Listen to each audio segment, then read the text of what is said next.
भूतनी part 2। तो साहिबान, वक्त है रात के 9 बजे का और जगह है सेठ मानिक चंद का घर। सेठ मानिक चंद हाथ में मोबाइल लिए, उस मोबाइल में एक फ़ोटो देख रहा है जो कि एक लड़के की है। तो मन ही मन सोच रहा है कि मैंने इस अमर को यहाँ बुला तो लिया, लेकिन ये अमर देखने में अच्छा खासा हैंडसम लगता है, ही में लगता है। और मेरी बेटी, इसको मैंने 11 लड़के दिखाए, सबको रिजेक्ट कर दिया। बोली कि ये लड़के तो लड़कियों जैसे हैं, ना ना ना ना, इनसे बात नहीं बनेगी।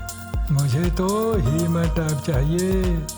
तो कहीं मेरी बेटी इस आमर को देखकर फिसल ना जाए, ये तो बहुत बुरा हो जाएगा। बुलाया उसने अमृता को, आवाज़ दी, अमृता बेटी, अमृता। अमृता अपने कमरे में एक फ़ोन में सर्फिंग कर रही थी, कुछ देख रही थी। तो हाथ में फ़ोन लिए आई अपने पापा के पास। बोली, हाँ जी बोलिए, क्या बात है बेटी? वो ड्रामा जो हम कर रहे हैं ना? हाँ हाँ, ड्रामा तो कर रही हूँ, ठीक है, आप कहने पर कर रही हूँ। लेकिन पापा, ये भूत कुछ नहीं होते, आपको ना वहम हो गया है। कहते हैं कि 2 बजे आपको दादाजी दिखाई देते हैं।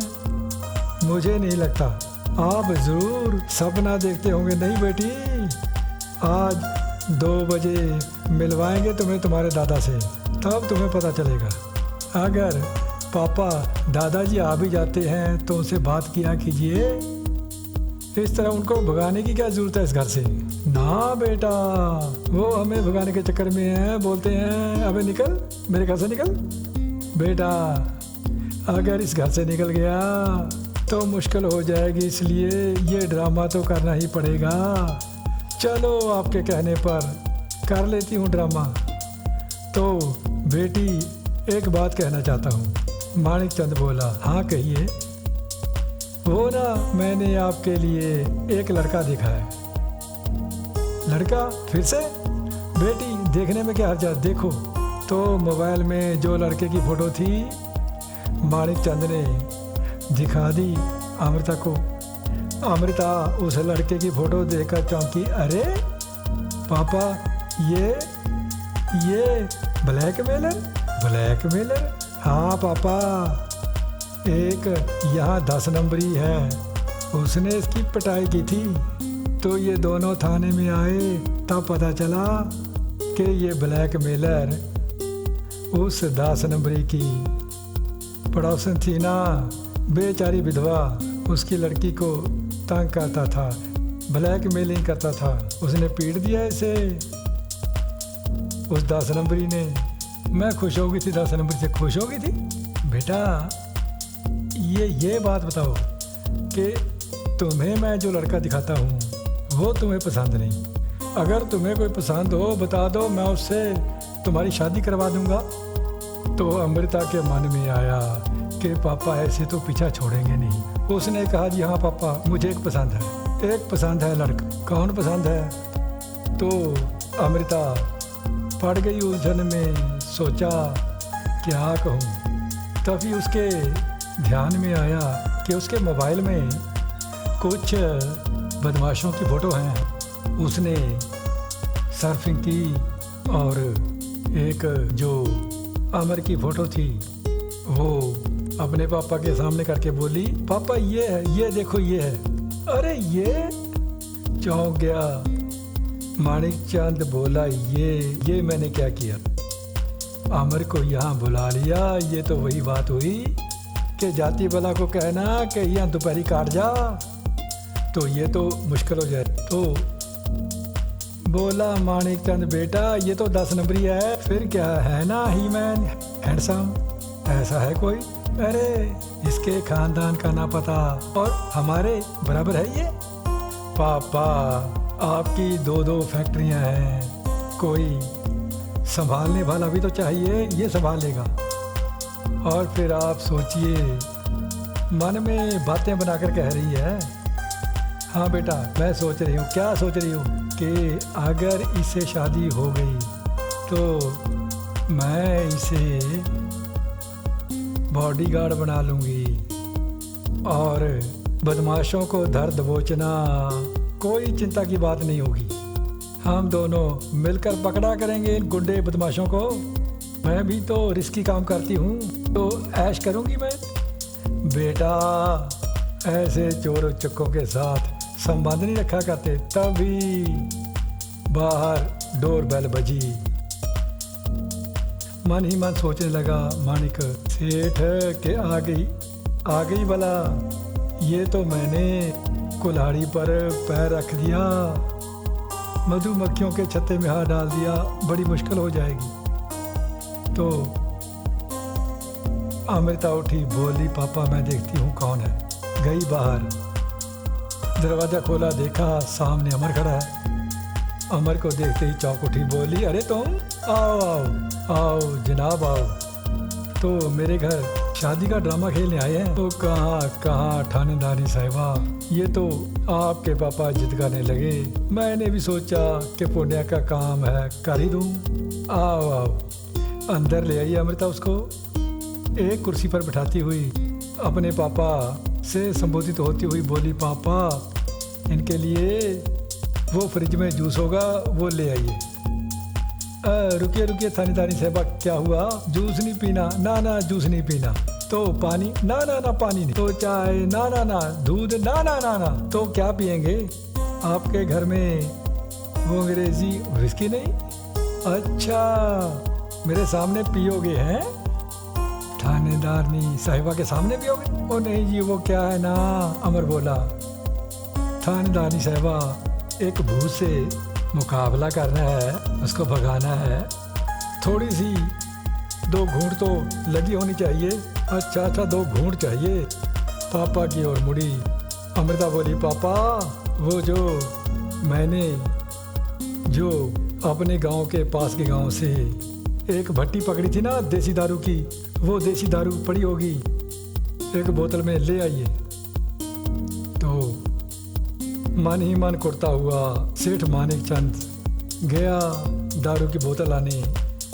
और अब अमृता के मन में एक शरारत सूझी, बोली कि वैसे मैं सोच रही हूँ 10 नंबरी जनाब कि आपके साथ सचमुच की ही शादी ना करा लूँ।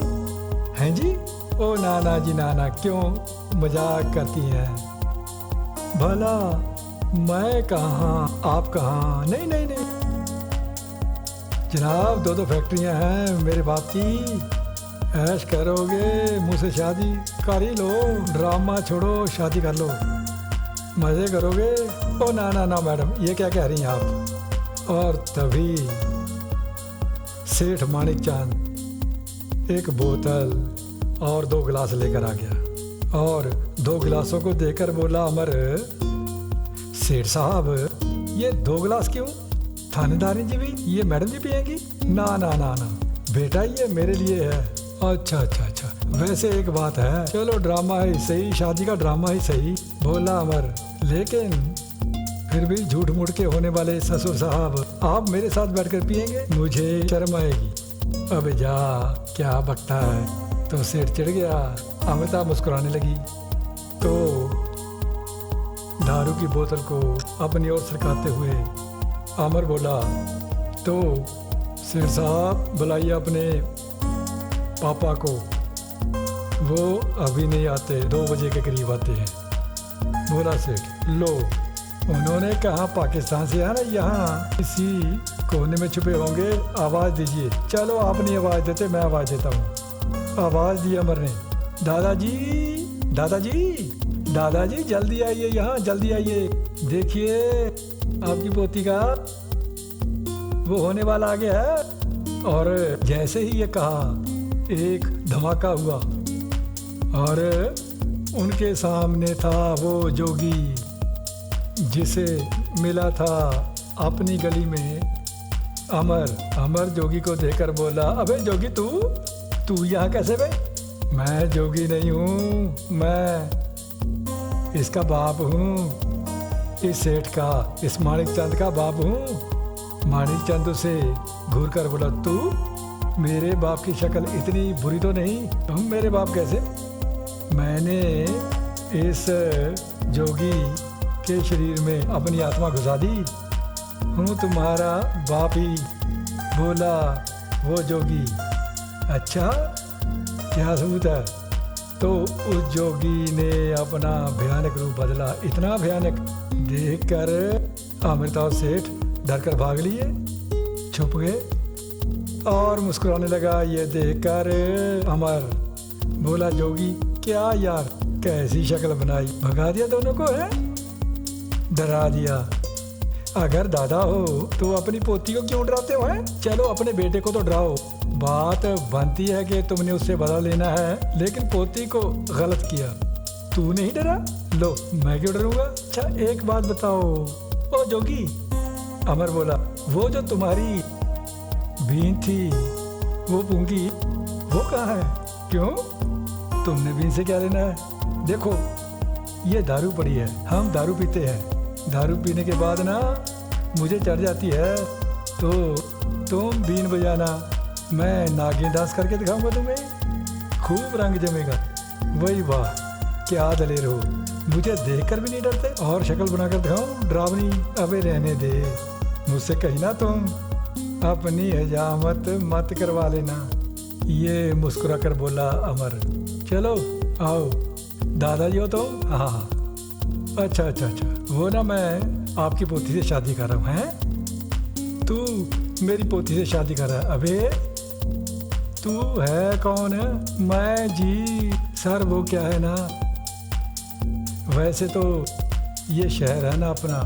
बोला अमर ये बोला, वो बोला कि ये शहर बहुत बड़ा है, अपना शहर, मॉल हैं, बड़े बड़े मॉल हैं यहाँ, सिनेमा है, रेस्टोरेंट हैं, और जब मॉल में जाता हूँ, किसी रेस्टोरेंट में जाकर एक कप चाय पीता हूँ तो अपने आप को समझता हूँ हीरो, जेब ढीली करता हूँ तो अपनी औकात लगती है ज़ीरो।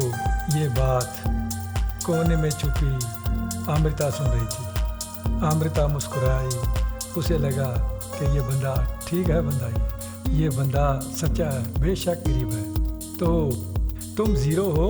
बोला दादाजी, हाँ ज़ीरो ही हूँ, पैसे तो हैं नहीं तो ज़ीरो ही हूँ। और तुम मेरी पोती से शादी करोगे? हाँ, आपकी पोती से शादी करके हीरो बनने के लिए कर रहा हूँ। देख वे, मेरी पोती से तूने शादी की ना, मुझसे बुरा कोई नहीं हो। क्या कर लेंगे दादाजी, क्या कर लेंगे आप? वैसे ना आपके चरण कहाँ हैं? बढ़ा जोगी की ओर अमर, चरण छूकर बोला, दादाजी हमारे ससुर ने तो आशीर्वाद दे दिया, आप भी दे दीजिए आशीर्वाद। और हमारा खानदान भी ना बहुत बड़ा है। अच्छा, बहुत बड़ा खानदान है तुम्हारा, फिर ठीक है।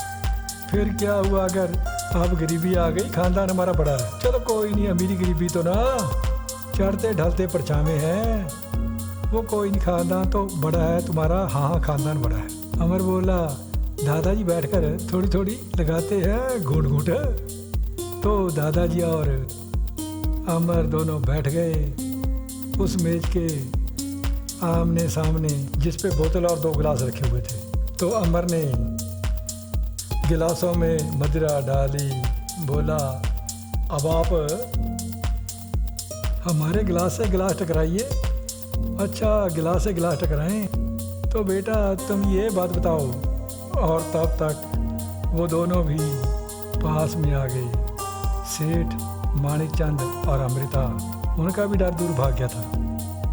तो लगा पूछने दादा अमर से, ये बताओ बच्चू तुम हो किसके बेटे?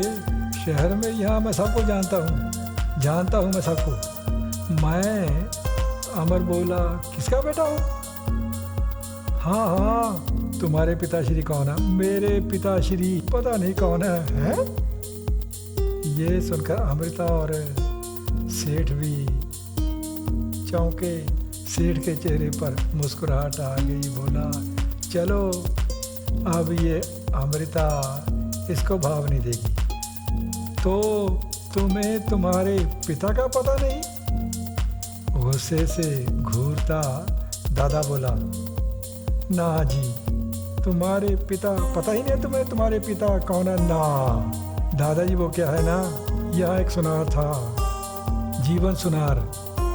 उन्होंने मुझे मंदिर की सीढ़ियों से उठाया और पाला था। ओहो, वो जीवन सुनार जिसकी बेटी चांद कौर, जो पार्टीशन से पहले पाकिस्तान में आई गई थी। हाँ जी वही। अरे वो चांद कौर कह रही थी, तुम्हें चांद कौर कहाँ मिली दादाजी? वो हम भूत भी कभी कभी मीटिंग कर लिया करते हैं, और चांद कौर भी यहाँ आई थी तुम्हारे यहाँ। वो क्यों आई थी यहाँ? वो कह रही थी कि उसके ना जो बापू थे सुनार, जीवन सुनार, उन्होंने बहुत से गहने, जब मारकाट हुई, जब विभाजन हुआ, तो डर से उन्होंने अपने घर में छुपा दिए थे, जिस घर में तुम रहते हो। वो चाहती है, वो चांद कौर, वो गहने ले जाकर अपने बच्चों को दे दे पाकिस्तान में, इसलिए आई थी। तो उसी ने मुझे बताया था। क्या बताया था? अमर ने पूछा। उसने मुझे बताया था कि यहाँ मेरे बापू ने एक लड़का गोद लिया था, मंदिर की सीढ़ियों से उठाकर लाए थे उसे। तुम्हारी बात ही कर रही होगी। अच्छा, फिर क्या कह रही थी? कह रही थी कि उसे शैतान ने, तुम्हें शैतान कहा उसने? मैं शैतान? ना जी ना। देखिए दादाजी, ये ज्यादती है। देखो, मैं बेशक पैसे लेकर लोगों की पिटाई करता हूँ, लेकिन आज तक किसी बेबस को नहीं पीटा, उसकी सहायता की है। हाँ, कोई ब्लैकमेलर हो जो दूसरों को दुखी करता हो, उसको पीटता हूँ, अच्छा काम करता हूँ।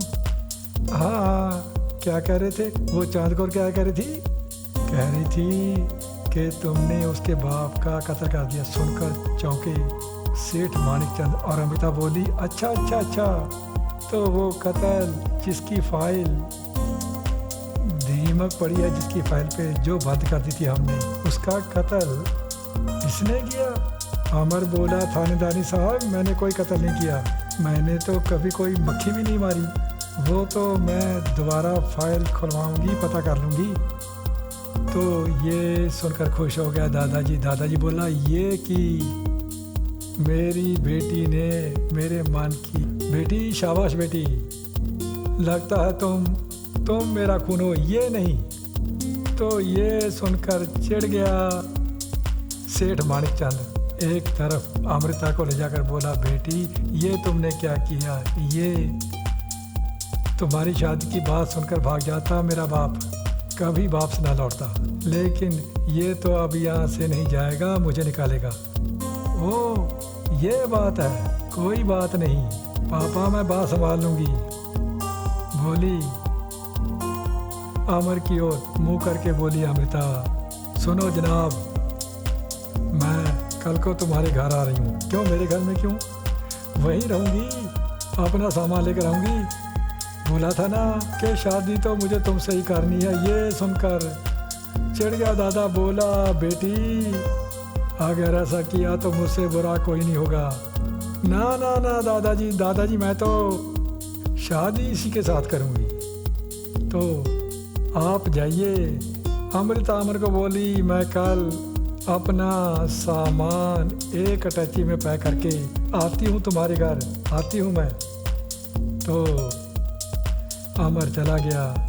दादाजी गुस्से से दांत खटखटाते हुए चले गए। तो रह गए दोनों, सेठ मानिकचंद और अमृता। अमृता मानिकचंद की ओर मुँह करके बोली, क्यों पापा, कैसी रही? ये भागेंगे दादाजी, मुझे लगता भागेंगे ड्रामा कामयाब रहा। ये तुम ड्रामा कर रही थी? हाँ पापा, और अब मैं कल ही इसके घर रहती हूँ जाकर कुछ दिन के लिए। तो आप जब दादाजी आए तो उनको बोल देना कि वो तो वहीं है। तो वो गुस्से से पागल होकर भाग जाएंगे। हाँ बेटी, ये ठीक रहेगा, ये तुमने ठीक सोचा। तो चलिए साहब, यहाँ पार्ट 2 ख़त्म हुआ, 3 कहेंगे कल। तब तक नमस्कार नमस्कार।